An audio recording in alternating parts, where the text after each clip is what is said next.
Well, today we look at the reporting on stories that involve foreign nationals. KwaZulu-Natal's floods are probably the biggest natural disaster in South Africa in our lifetime. But how are journalists covering this story? And we pay a visit to an online radio station in Soweto.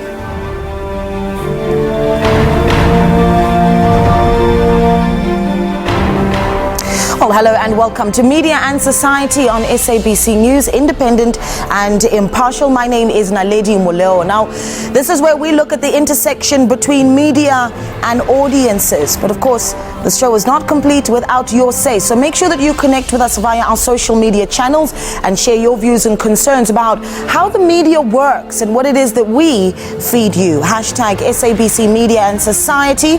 Use that on Twitter or give us a call on 011-714-6841 or 6842.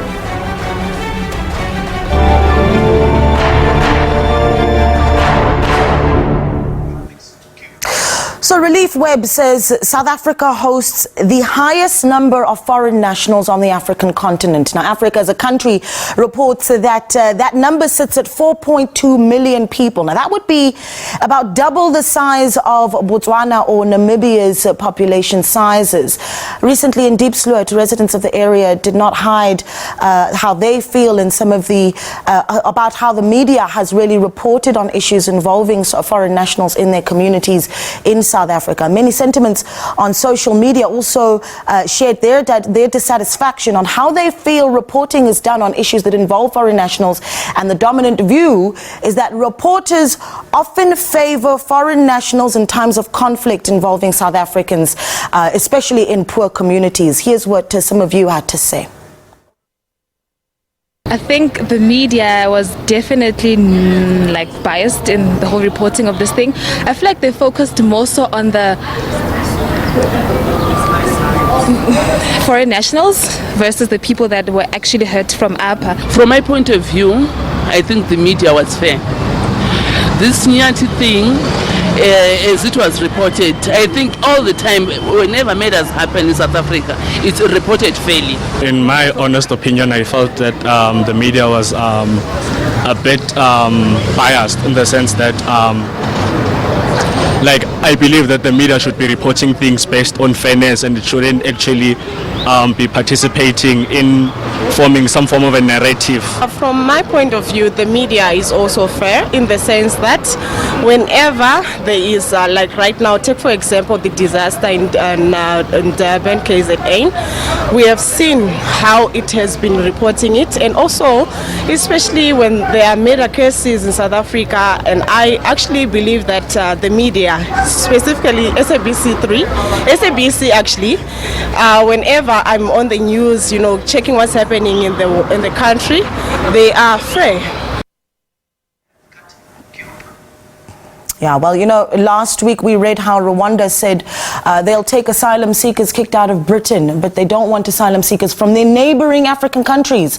We also read of refugees that were being sent away by Zimbabwe, but reports suggest that the DRC doesn't want them either. So how does the media report on the issues of migration outside of South Africa, not just within the country? And does South Africa get unwarranted negative sentiments on this with the country's media and media particularly across the African continent? To join our conversation on 011-714-6841 or call 011-714-6842. That hashtag once again is hashtag Media and Society on Twitter. So do you think the media picks sides when reporting on issues that involve foreign nationals living in South Africa? Joining this conversation is Mr. Maynard Manyowa, a Zimbabwean journalist and documentary filmmaker. We are also joined by Advocate Sipho Mantula, who is a human rights defender. Advocate Mantula, thank you so much for joining us. And Maynard, good morning to you. I want to start with you, Advocate Mantula. When the violence broke out in Diepsloot recently, and we saw Mr. Nyati killed in front of an entire community by the community, horrible images to come out of there. Immediately on social media, narrative came about that one of our reporters, Chriselle Lewis, was told by social media that she was picking sides in that argument. What do you make of that discussion? Refreshing morning, Naledi, and to your viewers in Jumbo Africa. You know, the role of media in reporting goes along with their ethics, responsibilities, even if we have our freedom. But what has come in, reporting has moved from traditional media reporting. The role of social media have now crept in. Responsibility is very critical. But when you look at African nationals, which I will not call them foreign migrants, because South Africa for many years, from radio to print and TV, the media has been accused from their headlines to their middle lines to their bottom lines about reporting about African presence in their own shores. Now, I will say to you, it is very critical that we need to understand that we are in a web-based communities. The digital information age comes with the issue of a disinformation, a misinformation, and looking at the inset, for us to give a audit barometer of journalists covering stories, it is the human touch of the story that we need to pick up. It is a factual story that you need to come up with. And you have many laws coming in, the Cyber Security Crime Act that has just been launched in terms of reporting maliciously, inciting hate. And I can tell you, Naledi, even on radio, you listen to the talk radio, whether private or national radio, there is this what I called peddlers of information, people who are angry. And when they go on air, they don't realize that they are having their national airwaves and they have an impact. So in short, I say media ethics are very critical, that you don't label African nationals foreign migrants when Europeans are tourists, are so-called the people who are bringing money. They are dignified dignitaries when they come. So we need to change this narrative, because Africa is going through a tough time because of a new media. Let me counter the argument that you're putting on the table, Advocate Mantula, and say already from the beginning of the discussion, you've said it's difficult for journalists to operate, yes, and we agree with that. But you're saying even the wording of foreign nationals is wrong.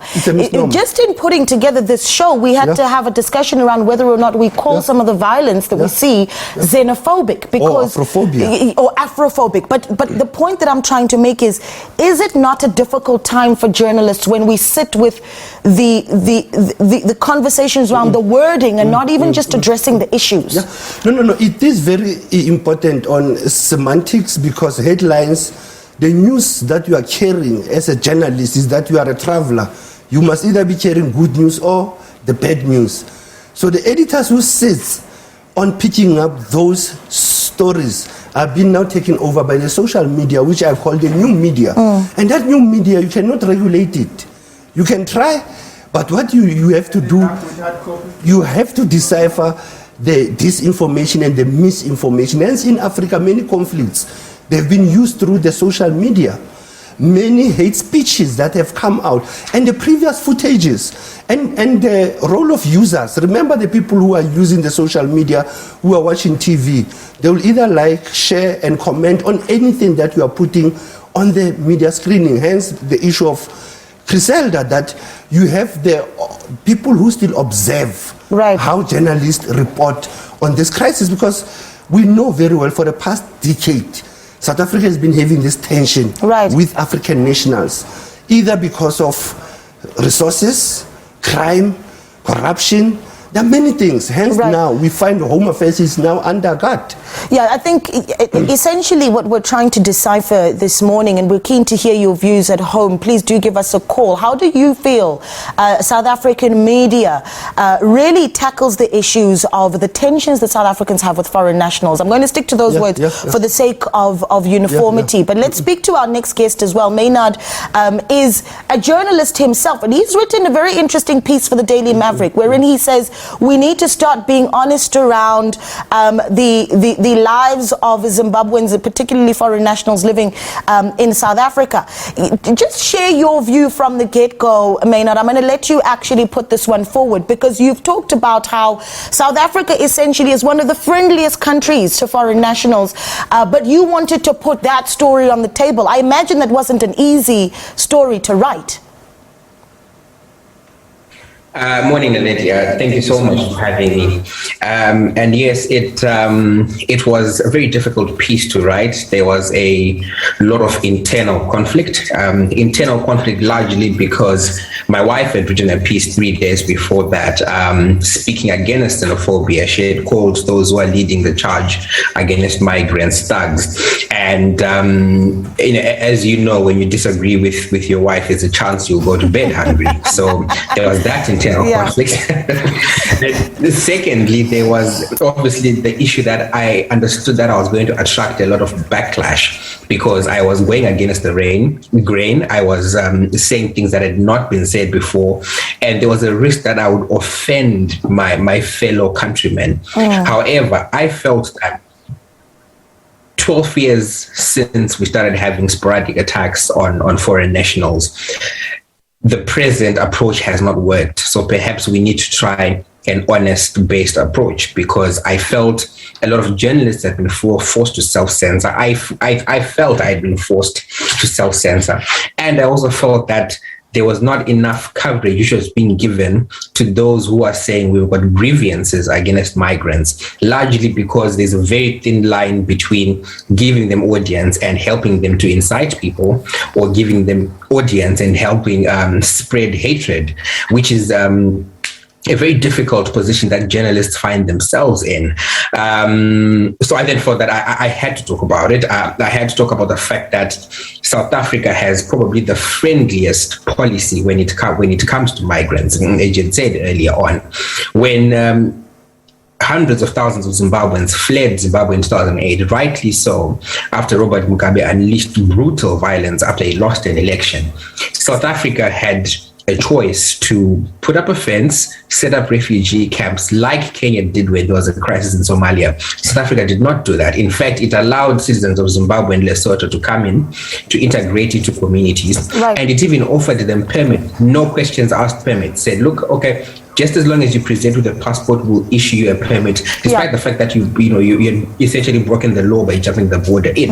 And I think at the time, the statement by the Home Affairs was that they said these permits would make foreign nationals safer. It would help them integrate in the community, start contributing to the economy. This is not the case. South Africa's neighbors, Zimbabwe, Malawi, Zambia, enforce a policy of encampment at all costs. If you present yourself at any immigration building, any Home Affairs building, and you're claiming asylum, you'll be put in a refugee camp. That is the fact. So that doesn't. So let's just hold control of the discussion here, because we're not actually arguing about whether or not we have an issue with xenophobic violence and the issues that you're raising. I think the real question here is whether or not the media is handling it well, and I think something to think about when we after we do the next thing, which is, it's Maynard who wrote this piece, a Zimbabwean journalist who said, but let's address the issues that South Africa is friendlier to foreign nationals. Does it help when we consider who is telling the story, right? But in the meantime, let's take a call. Melusi is on the line from Polokwane. Melusi, good morning to you. Thanks for calling. Good morning, man. I'm actually going to divert slightly from what you're talking about. I didn't understand what the topic was all about. I don't know. I don't think that the media per se is anti-foreign nationals. I think the likes of Nsansa should be locked up in jail. I mean, where was he when I got here? I got here in some 37 years ago. Where does he want me to go? He doesn't even understand why I left Zimbabwe. Mr. Melusi, I'm gonna just let you go there. Thank you so much for that. And perhaps we should talk about whether or not the media actually airs too much anti-foreign sentiments. But quickly, another call. We have a caller on the line. Shikombiso on the line. Shikombiso, good morning to you. Morning, how are you, ma'am? I'm well, sir. How are you? I'm fine, Okay, I want to address this issue because this is a very difficult one. taking our country like this, making South Africans to be bad people. Number one, as South Africans, we've been substituted by our own government. They don't provide us with jobs, they don't provide us with anything. You find a foreign national coming from somewhere, they'll tell me get a job. When we go and look for a job, they'll tell us about work experience. Where those people they get the experience? Just arrive in South Africa today, you are having experience. What about us? Where should we go? If you see people have been becoming so violent, it's because of our own government. They know they are owning assets outside our countries. That's why this thing, they reserve it. No one wants to speak about it. It becomes a problem today because of things like that. Today, if we can look at in media, if it's something about, I'll make an example, about Ukraine, it will be shown. If it's something about DRC, nothing is being shown.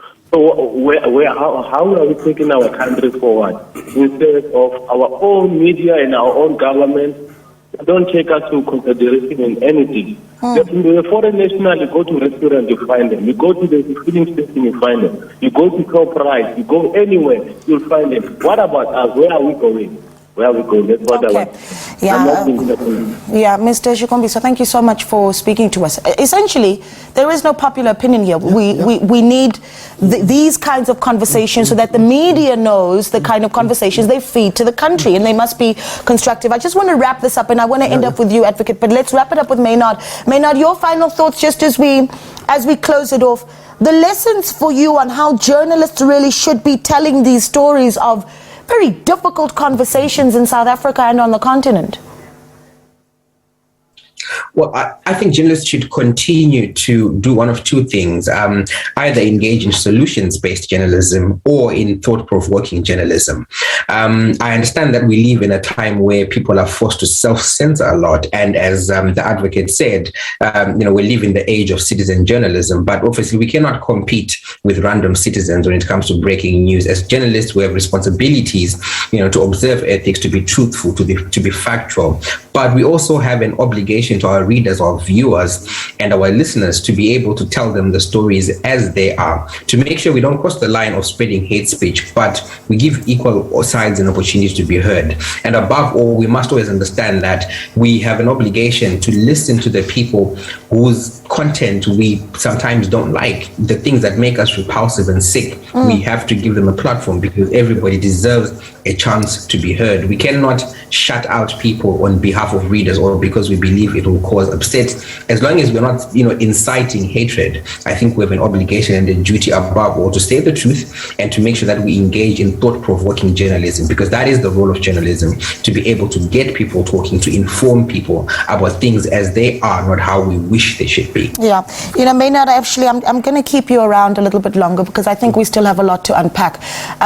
One of the thoughts that came from our viewer who called in was that, he talked about Nhlanhla and Operation Dudula. I've wondered if that movement has gotten media attention and that is what has fueled it. And what do we do about that? Yeah.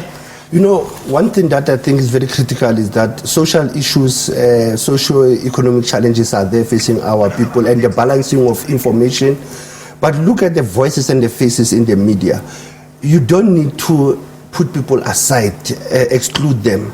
Hence, you'll have whether people, they go underground and have their own media channels. So what is critical is to allow voices. But what is being said around ethical reporting, verifying the news, verifying the images, that even during this flash of now that they are going on, there are some images that are the past images that people are showing. Yes. And people are busy tweeting, retweeting. So it's very critical that if we look at the role of South African journalists, is what then is their role as a motive force of building this country? That when we report, we don't report like we are from CNN or we are from BBC. Yes. We must report from the vantage point of an African child that will understand the news bulletin, will understand the paper article that comes from your daily papers, whether it's Soweto and Daily Sun. You'll go on our media news engagement, the guests that we are bringing. Are we even bringing an open dialogue amongst these people who are always in tension? Because maybe one issue is that the media is one-sided because of the nature of verifying. But the social media allows that. We have a Twitter space now that people in the morning wakes up and talks about the foreign nationals the whole day.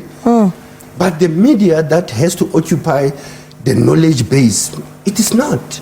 I think the media, it is not doing enough in most of the African countries in terms of engaging on open dialogue on what are the challenges. So the coverage of foreign media nationals doesn't even go to the public media alone. The private media has a role, the community media has a role, the radio, the print. And that's why, again, you have these voices that I've raised of their Twitter, Facebook, WhatsApp, that are now peddling. And then you have to balance. But I'm going to take a break. But when we come back, perhaps we should talk about what that messaging really needs to be, right? So we've talked about what the media is doing wrong, but what is it that we correct? What do we actually say? Xenophobia versus Afrophobia, foreign nationals versus African nationals. How do we actually start to term things so that we're fixing the problem in the country? Give us a call, 011-714-6841 or 6842, or tweet hashtag Media and Society. We're continuing with this discussion on the other side of this.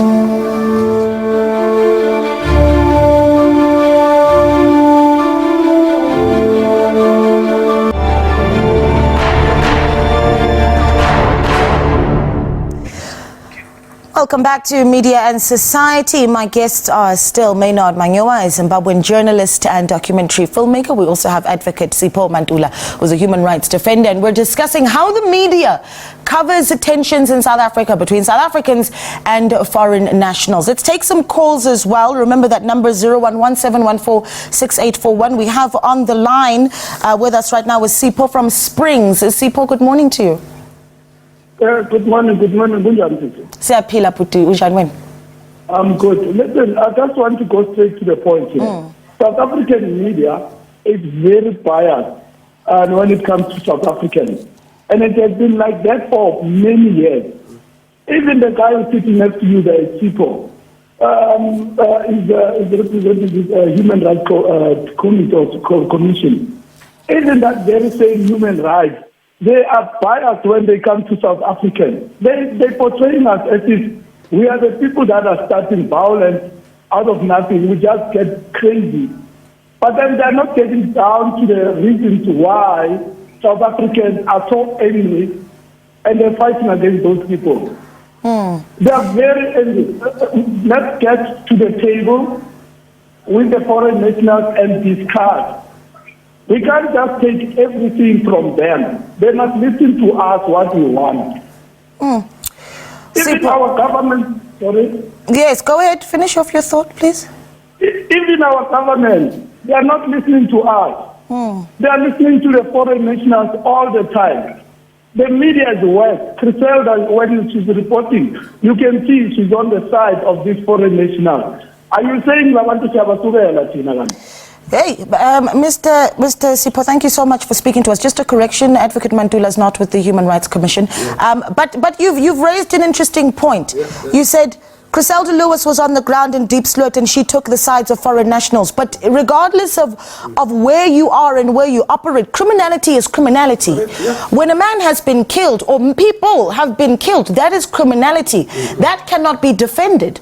The issues that you raise for sure should be discussed. But let's take another caller. We have Linda in Midrand. Linda, good morning. Yes, good morning. Good morning, Emma. How are you? I'm well, sir. Thank you for phoning. No, quite well. I just wanted to say, the media in South Africa is very biased against South Africans, as some people have already said. You take, for an example, the issue of Deep Sloot. Prior to the Zimbabweans being killed, there were about 6-7 people being killed, allegedly by the Zimbabweans. Now, the media never said anything about that. They never even attempted to go and interview, as they interviewed the families of the Zimbabwean whose brother was killed.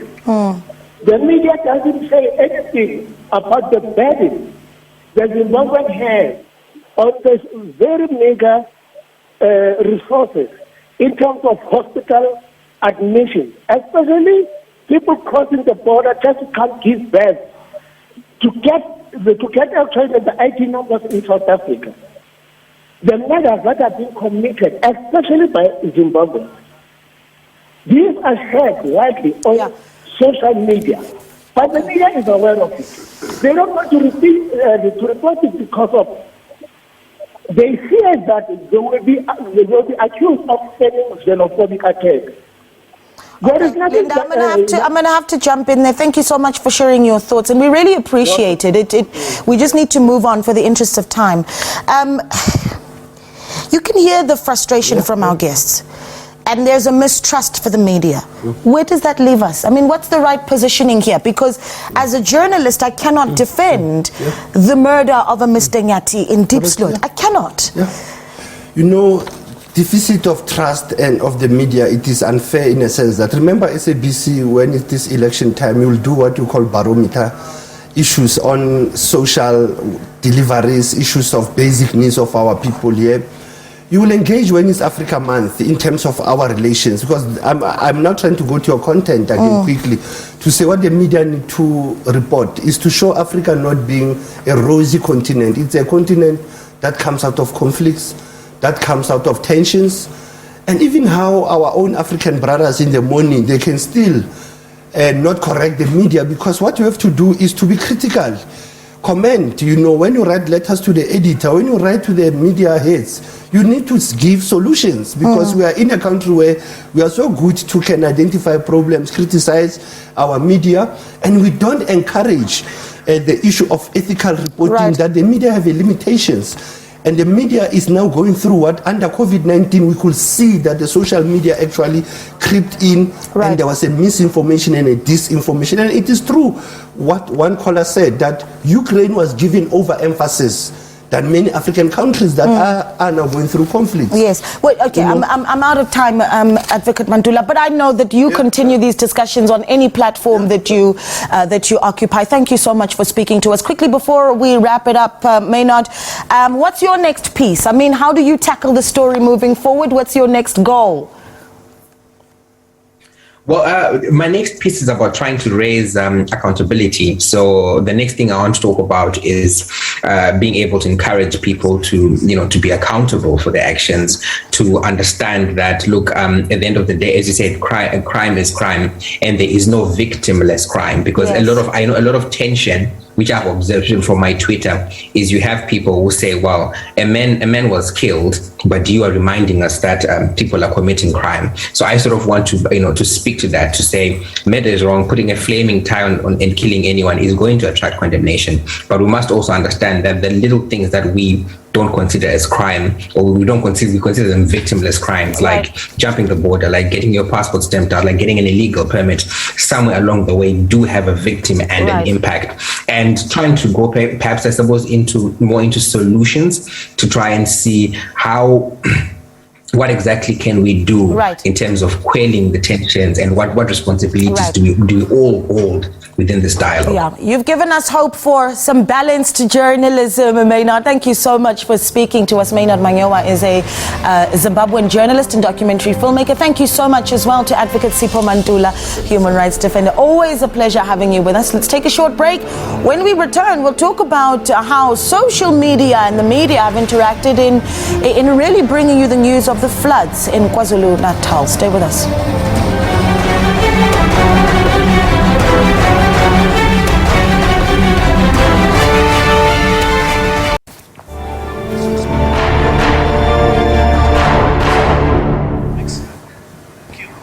Welcome back. So the United Nations Office for Disaster Risk Reduction says the human imports that come with natural disasters are huge. We saw this through the work of news reporters on the KwaZulu-Natal, news reports rather, on the KwaZulu-Natal floods. Now, Ayanda Mhlongo was one of those reporting on the catastrophe. Here's one of her reports for SABC News.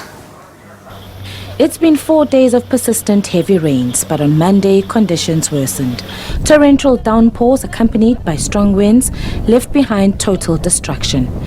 Trees were uprooted, power lines blown down, homes swept away. The rains also caused massive damage to infrastructure, leaving residents across the city without electricity and water. On the N2 southbound, large containers were blown away by gale force winds from a nearby storage facility, landing on the highway. Eyewitnesses said they'd never seen anything like it. I was like, what the heck is happening lapha? And when I come closer, container.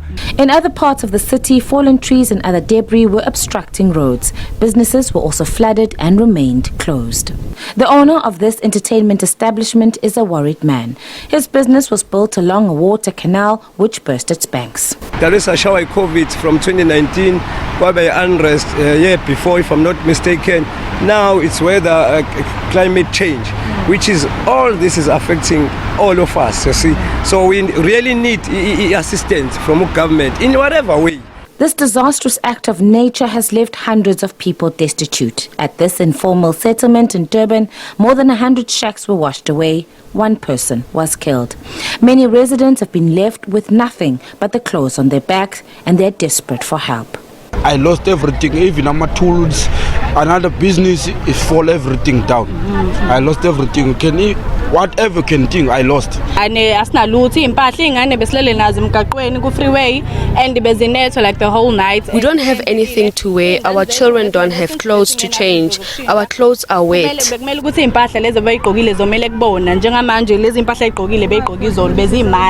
While disaster management teams have been deployed throughout the province to assess the extent of the damage, the Weather Office has predicted more rainfall for KwaZulu-Natal. Ayanda Mhlongo, SABC News, Durban. Yeah, well, we've heard that close to 400 people have been reported dead after those floods in KwaZulu-Natal. Well, the world's media didn't gather in Durban in the way it's done with Haiti, with New Orleans, or in America. Local reporters, of course, were there.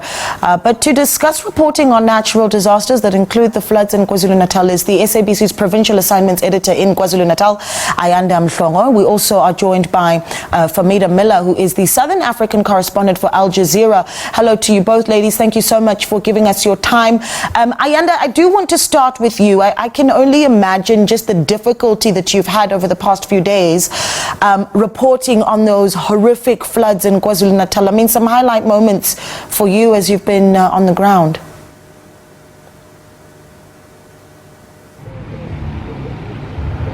Naledi, very good morning to you. Certainly, it has been a very, very difficult time for myself and many of my colleagues who have since Tuesday morning, when we woke up to the mayhem and devastation in the province, having to go out across the city and parts of the province that we were able to get to.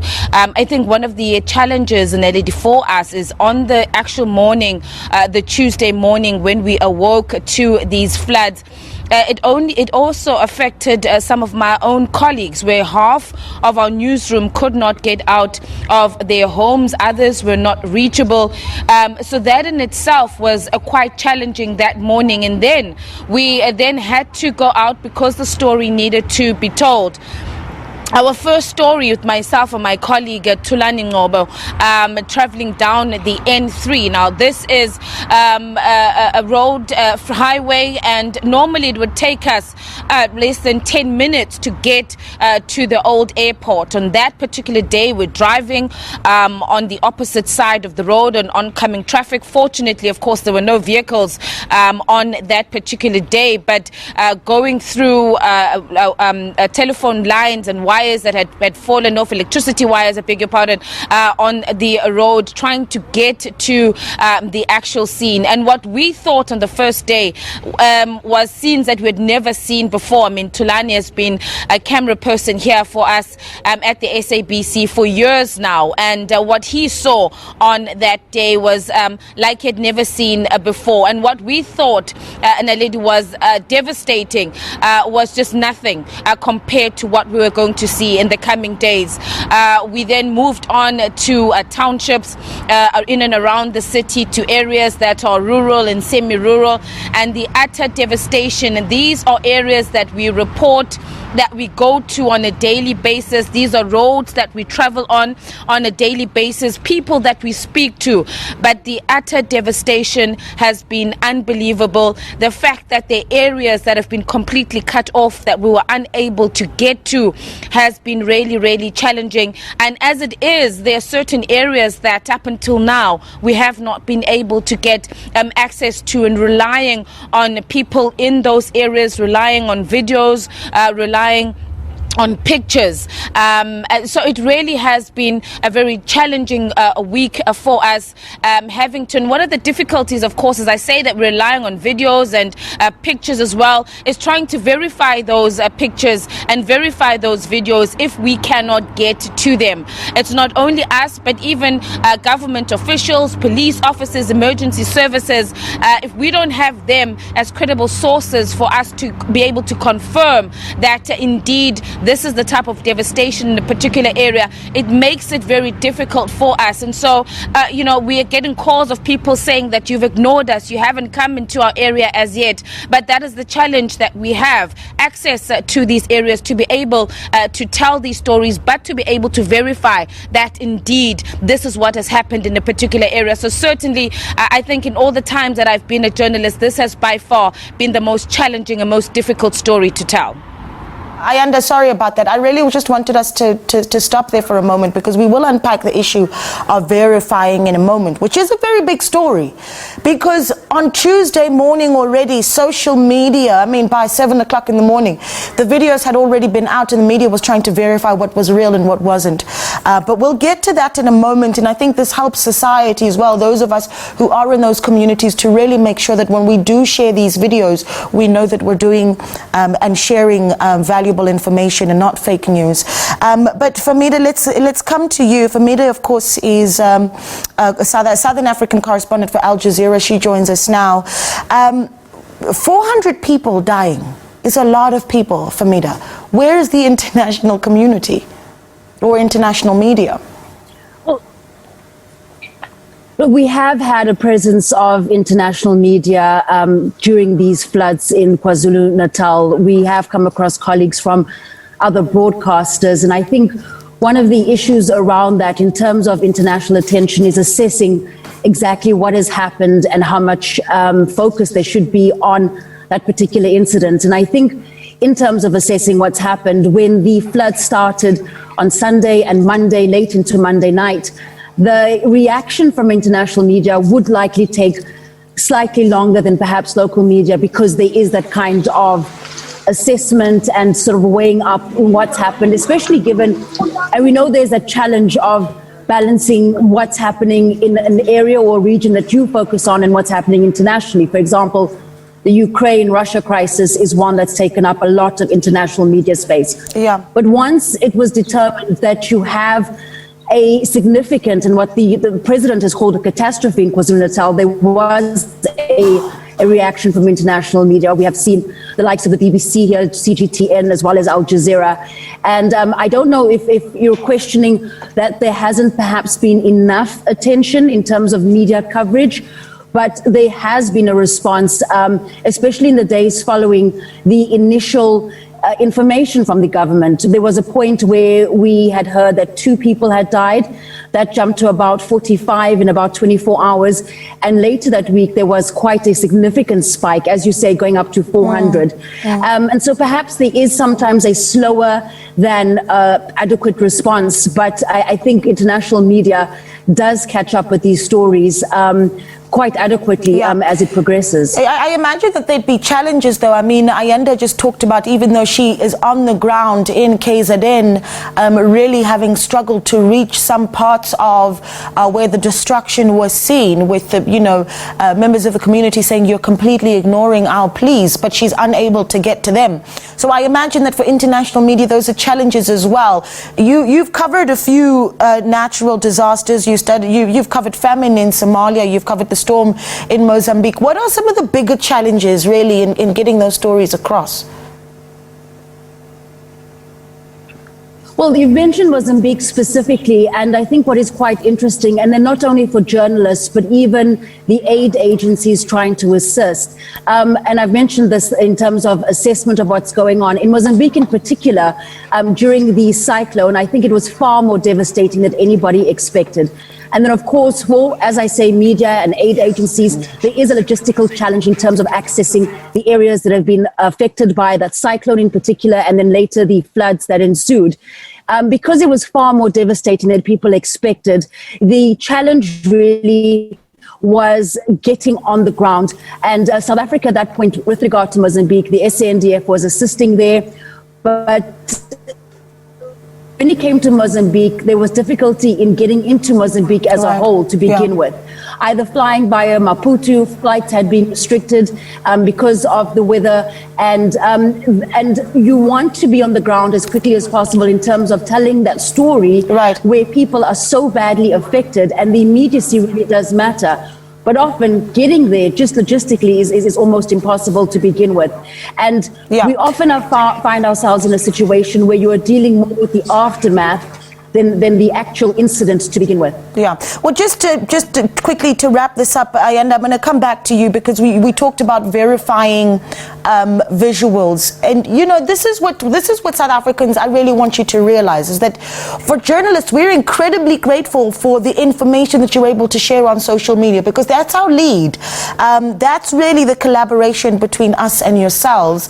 But how do we ensure, Ayanda, that we're sharing the right information on social media? Quite often you see videos that are being circulated that perhaps are from years ago. So how is it that we make sure that we're circulating the right things, Ayanda?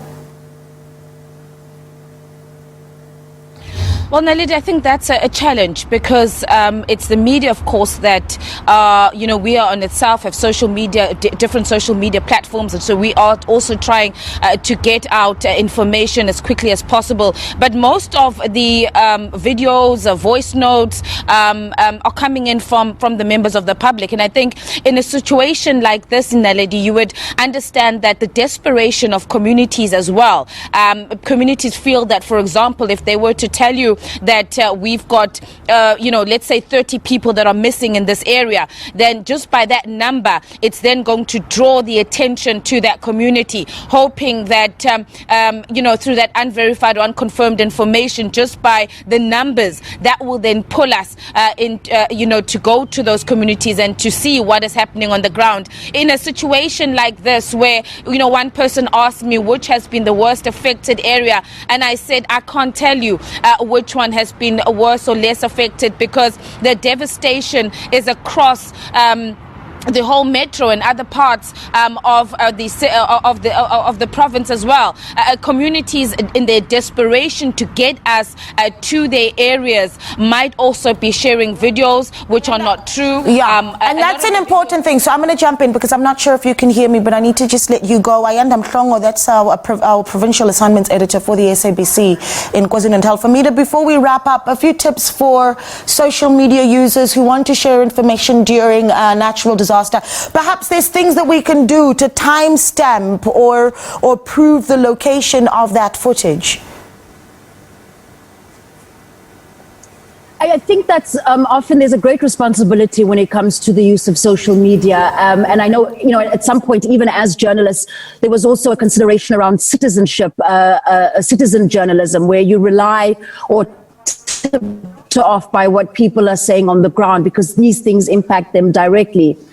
But I think social media has given people is quite open and can be exploited in a way where there is irresponsible use of social media. And as you pointed out, also verifying that information is really important. I don't think that the average person on the ground perhaps wants to spend the time verifying and making sure that what they're sharing with the world has been verified, is true, and is based on current events. And that's the leniency of social media, I suppose. Yeah. I think it's really up to essentially journalists to verify the information.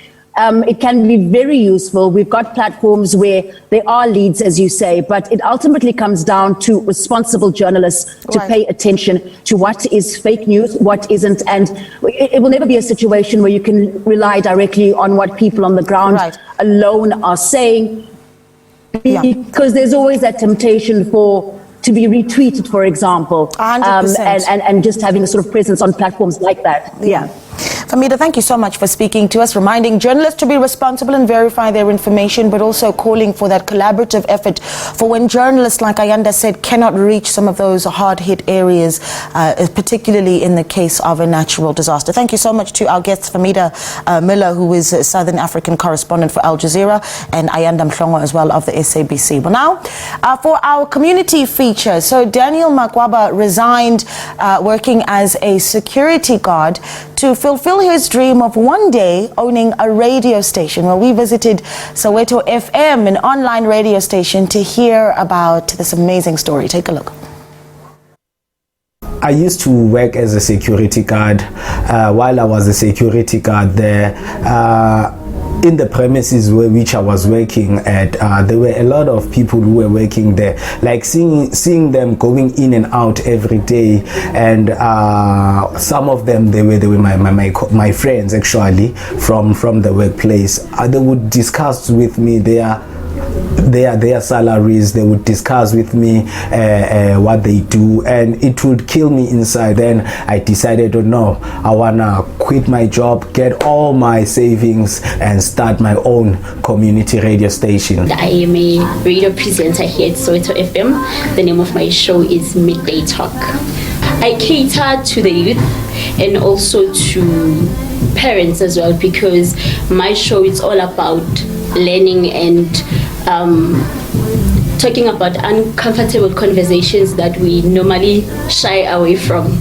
The first show, was a bit difficult for me because it was the first time, but actually, because we talk with different, the show is like versatile most of the time. We talk about different things all the time. We have topics, open topics, whereby we engage with the listeners with different views and opinions and comments. I like engaging with people and having to share conversations of things that are not usually talked about by the society because of some society innovative rules or manners of some sort. So I had to come up with another way on how I'm gonna run the station. So as I was saying, I was a security guard. So one of the companies which was on the building that I was working on, it was Cliff Central, another community radio station, in which also inspired me a lot, because I used to patrol there. I used to make sure maybe we'll find maybe someday they forgot to lock their doors. I used to go inside and check the place out and just check everything, if everything is safe, and just take my time just to check how's the setup. Then I would leave and lock the place up, and that started inspiring me. And also the change whereby right now we are in the 4th industrial revolution. I prefer English first because it's a universal language in order to accommodate everyone, but I also use my language, Venek, which is isiZulu, and sometimes I can also understand isiXhosa and even Sotho. So I also allow the listeners to be comfortable in their own spaces. If they want to send them a voice note or call and speak in the language that they are comfortable in, we allow that, because after all we are from Soweto, and we know with Soweto we are diverse. We have amaXhosa, amaZulu, Sotho speaking people, so I just allow everyone to be themselves. We do have difficulties there and there. We are trying to get sponsors, advertisers, so that the station can grow. I am volunteering, but I do get something to travel with, sort of a stipend for transportation. I must find ways in order to bring in funds so that the radio station can run. So what I decided on doing, I sold 30% of the station then to different people, and most of those people who bought shares, they are one of our presenters as well. So with that money I got from them, I managed to continue running the station. And also, not only that, we also do advertising for local businesses. So mostly of our listeners are locally, but we do get a response from the guys from overseas. I've seen it in other people's comment where people from overseas comment, or when there was a certain topic, so, but mostly we are locally based in terms of listenership. The challenges I've stumbled upon, like I said, that my topics are uncomfortable topics. I remember the other time I was talking about sexual harassment. So sometimes getting people to engage, to speak up about what they have experienced is hard because first and foremost, you have to trust me and you have to trust the South Africa and to trust the fact that this platform is a safe space. We have a goal which we have set for the station. I always, maybe when I run into people, they're always asking me, I'm sure you're happy, your station have grown. And I'm like, no, I'm not yet happy. It's not yet there where I want it. Like, if you know Shawela in Soweto, there's a mountain, there's a tank in that mountain. It's a water tank which used to work back then during apartheid time. So that tank is no longer in use. So we want to move the station into that tank and take that tank and convert it into a microphone design. It will be a huge microphone in which it will create a landmark for Shawela. It's that time where I have to love and leave you. I hope you guys enjoyed our show. She's signing out. Yep, the platforms are growing. Well, thank you so much for watching our show, Media and Society. We hope that you will join us again, same time, same place next week. From me and the rest of the team, have yourselves a blessed Sunday.